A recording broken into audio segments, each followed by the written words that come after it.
Baldur's Gate 3 is now on PlayStation 5. Today I'm going to answer some of the big questions PS5 players have about this game. Let's start with the biggest one. Are there cross saves? Yeah, there are cross saves between different platforms. That means if you've already played on PC, all your progress will be transferred over to the PS5. You do need to have a Larian account to do this. Make one if you don't already have one. The easiest way is to just go on their website, log into your Larian account on the website, go over to connected accounts, make sure that the same Larian account is connected to both your Steam account as well as your PlayStation account. You also have to make sure cross saves are activated in the game settings on both the PS5 and Steam, and you're good to go. Once you do that, give your PS5 a minute or so to sync, and then you should see the continue and load game buttons pop up. I actually love this option because I can play on the go using my Steam Deck and then pick up right where I left off at home on my PS5. I personally have just been too busy to put time into this game, but I'm hoping to play it more over the next few months. If you do want to redeem your digital content, you can also do that by logging into your Larian account. Next question, does Baldur's Gate have crossplay?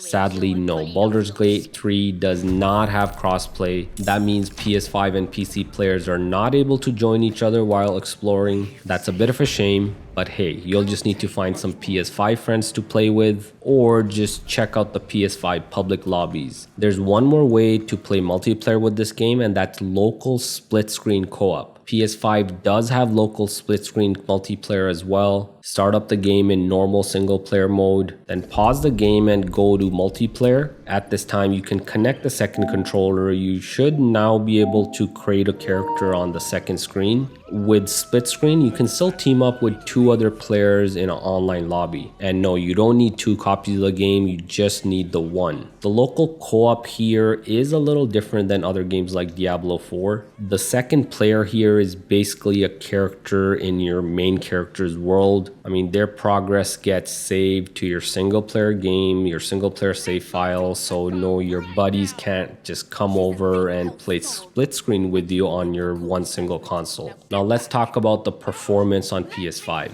There's two display modes, performance and quality. Performance is a default. It targets unlocked 60 FPS. The native resolution here seems to be close to 1080p. It is upscaled though to a higher resolution. Now, PlayStation 5 can't deliver a solid 60 FPS. Most of the time, the frame rate hovers between 40 and 50 FPS. There's also a lot of screen tearing. Perhaps that's the reason my analysis always shows a sub 60 FPS. You can also switch to the second mode, quality mode.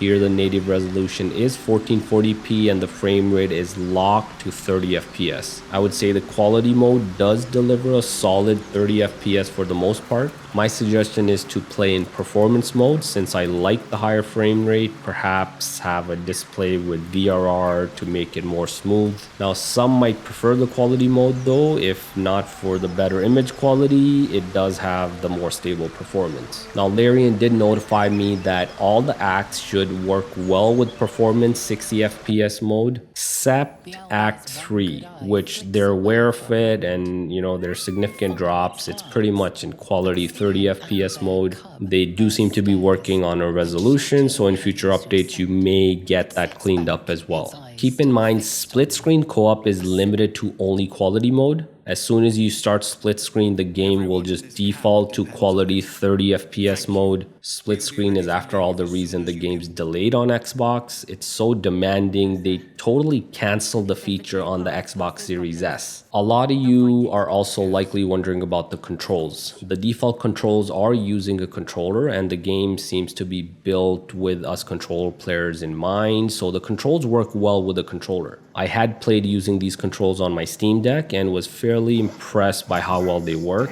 so PS5 players shouldn't really worry too much here and shouldn't have any complaints. But still, what about mouse and keyboard? Some of you are probably wondering about that as well. Well, mouse and keyboard sadly does not work on PlayStation 5. It would have been great to have this feature on the game. I'm not sure why it's not there at launch. Maybe it's something that Larian Studios will add on later. Now, for some, that might be a deal breaker. Although controller does work well, this game is for sure better better with a mouse and keyboard? So this was some of the big questions that people might have about PS5 and Baldur's Gate 3. I am going to do a full technical review of how this game runs and performs on a PlayStation 5 versus a higher end gaming PC, so stay tuned for that. For the rest of the video, I have some more gameplay, so check that out.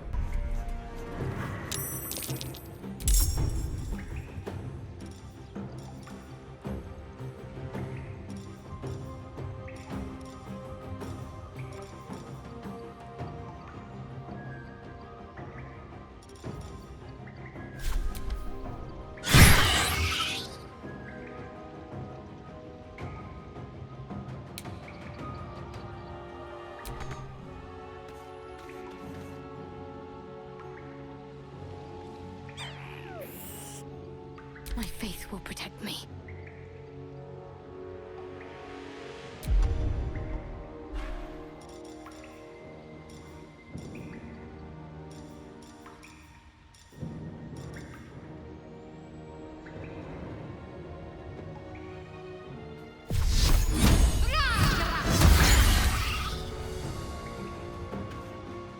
Have to keep going.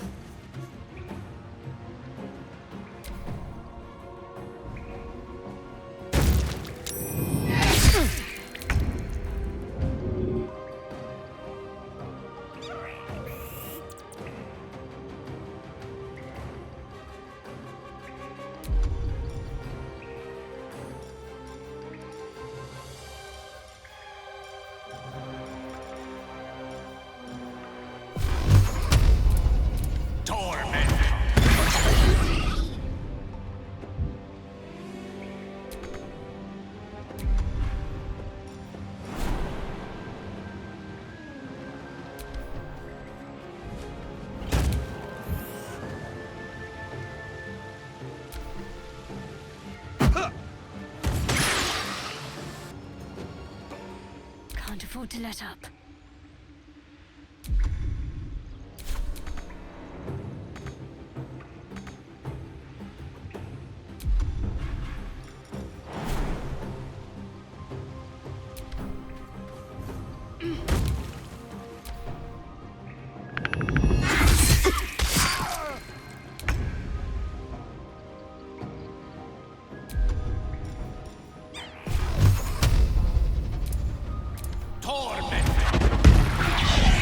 Looks from you to his dead mother.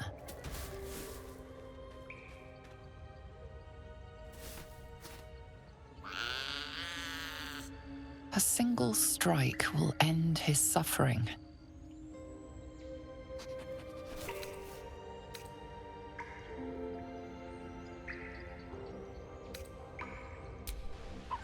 For the best.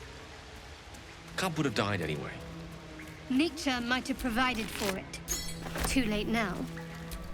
Mercy, of course. We lost Andric, sir. He's with Edwin now, right? He's with the Absolute.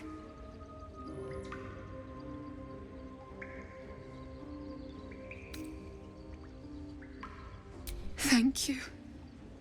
What would you have of me now, sir?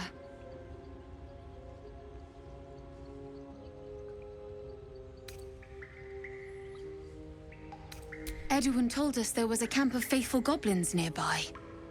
It'll do me good to be among allies. Go safely, true soul.